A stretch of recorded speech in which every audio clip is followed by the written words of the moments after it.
வணக்கம். உன்னத பெண் ஊர்மிளை பகுதி 22.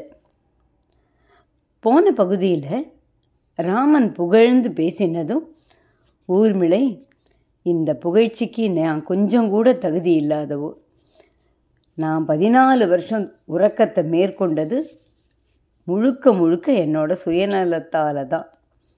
அப்படி இருக்கும்போது இதை எப்படி நீங்கள் தியாகம்னு சொல்லலாம்? நான் எப்படி உங்களோட புகழ்ச்சியை ஏற்றுக்க முடியும் அப்படின்னு கேட்குறா. அதுக்கப்புறம் என்ன நடந்ததுன்னு தெரிஞ்சுக்கிறதுக்கு முன்னாடி சேனலை சப்ஸ்கிரைப் பண்ணாதவங்க தயவு செஞ்சு சப்ஸ்கிரைப் பண்ணிக்கோங்க. இப்போ ராமன் சொல்கிறார், ஊர்மிளை, உண்மையாகவே பண்பில் நீ உயர்ந்து தான் நிற்கிற. எத்தனை உன்னதமானவள் நீ! இந்த உலகமே உன்னை கொண்டாட காத்திருக்கும்போது எந்த பாராட்டுக்கும் நான் தகுதியானவை இல்லை அப்படின்னு நீயே வலிய முந்திண்டு வந்து சொல்கிறியே. இதே உன்னோட இடத்துல வேற ஒருத்தர் இருந்திருந்தா இப்படி உண்மையை உறக்க சொல்வாளாங்கிறது சந்தேகத்துக்கு உரியதே. நீ ராஜரிஷி ஜனகரோட வார்ப்படம்ங்கிறத நிரூபிச்சுட்ட அப்படிங்கிறான். இப்போ நம்மளே டே டு டே லைஃப்பில் பார்ப்போம், யாரோ ஒன்று செஞ்சிருப்பா, அதை தான் செஞ்சதா மாதிரி காமிச்சு பேரும் புகழும் வாங்கின்றவாள்லாம் நிறைய பேர் இருக்கா. அந்த மாதிரியெல்லாம் இருக்கும்போது ஊர்மிளை எப்படி இருக்கா பாருங்க.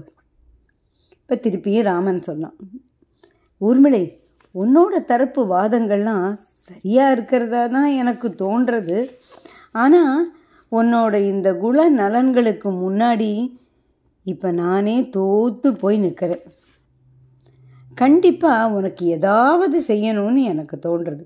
என்ன செய்யலாம் நீயே சொல்லேன் அப்படின்னு ராமன் கேட்க, அந்த கேள்விக்கு ஊர்மிளை சொன்ன பதில் ராமனை ஸ்தம்பிக்க வச்சுடுத்து. சீதாபதே, நீங்கள் உண்மையிலேயே எனக்கு ஏதாவது நன்மை செய்யணும்னு நினச்சா நான் கேட்குற ஒரு வரத்தை, நான் விரும்புகிற ஒரு வரத்தை எனக்கு கொடுத்து அருள் புரியணும். நிச்சயமா. என்ன வேணும் சொல்லு ஊர்மிளை, உன் மனசு விரும்புகிற அந்த வரம் என்னன்னு சொல்லு. பின்னாளில் இந்த உலகம் உங்களோட ராம காதையை பற்றி பேசும்போது அதில் என்னோட பாத்திரத்துக்கு எந்த விதமான முக்கியத்துவமும் இருக்கக்கூடாது. எந்த தியாகமும் செய்யாத என்ன இந்த உலகம் புகழறதுல எனக்கு விருப்பமே இல்லை பிரபு. வியப்போட எல்லைக்கே போயிட்டான் ராமன். உன்னதம், அதி உன்னதம். ஊர்மிளை, இப்படி உத்தம குணமே உருவா நீ இருக்கிறது எனக்கு பரம ஆனந்தத்தை கொடுக்கறது. வேறு எதுக்காக நீ கொண்டாடப்படாமல் போனாலும் இந்த உலகம் நமக்குள்ள இப்போ நடந்த இந்த சம்பாஷணையை தெரிஞ்சுண்டு அதுக்காகவாவது உன்னை கொண்டாடணும். இது என்னோட விருப்பம். சீதாபதே, என்னை மன்னிச்சுடுங்கோ. இதில் கொண்டாடுறதுக்கான விஷயம் எதுவுமே இல்லை.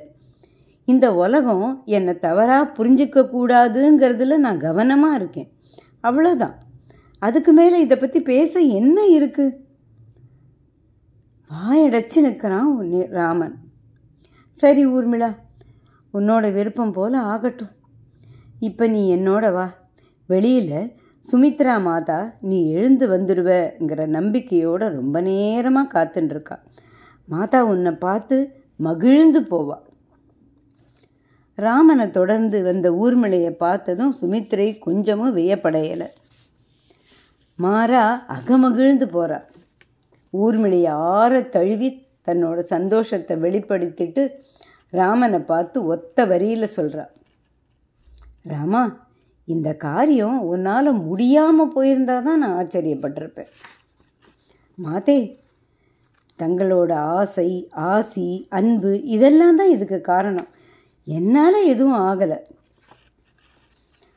ராமா, உனக்கு ஒன்று தெரியுமா? உன்னை 10 மாதம் என்னோட வயத்தில் சுமக்கலையேன்னு நான் பல நாள் ஏங்கி இருக்கேன்.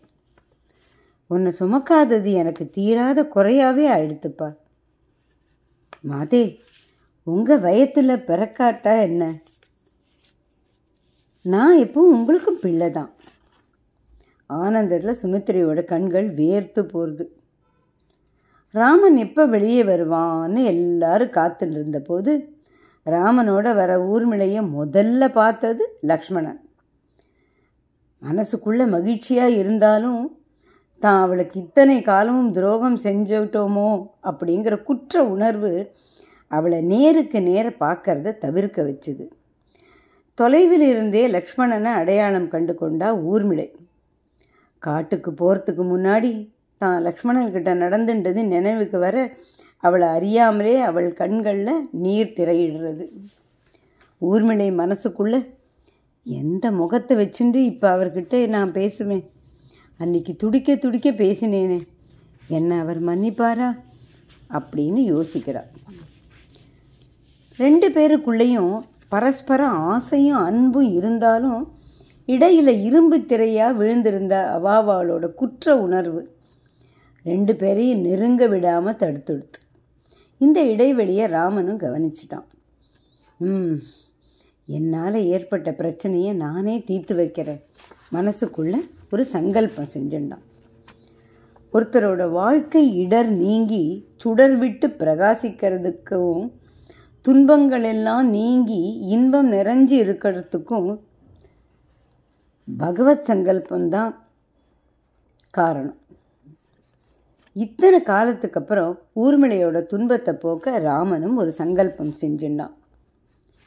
இதே யோசனையில் ஆழ்ந்திருந்த போது குலகுரு வசிஷ்டரோட குரல் ராமனை யதார்த்த நிலைக்கு கொண்டு வருது. ராமா, நீ இங்கேயா இருக்க? உன்னை எங்கெல்லாம் தேடின்னு இருக்கேன். சட்டுன்னு அவர் காலில் விழுந்து நமஸ்காரம் பண்ணிட்டு, கட்டளை இடுங்கோ குருநாதா, அடியேன் என்ன செய்யணும்? இல்லை ராமா, உன்கிட்ட ஒரு விஷயம் சொல்லிட்டு போகலாம்னு வந்தேன். நாளை மறுநாள் உனக்கு பட்டாபிஷேகம். நீயும் சீத்தையும் நாளைக்கு விடிகாலையில் ஸ்நானத்தை எல்லாம் முடிச்சுட்டு தயாராக இருங்கோ. நீங்கள் 2 பேரும் செய்ய வேண்டிய கிரியைகள்லாம் நிறைய இருக்குது.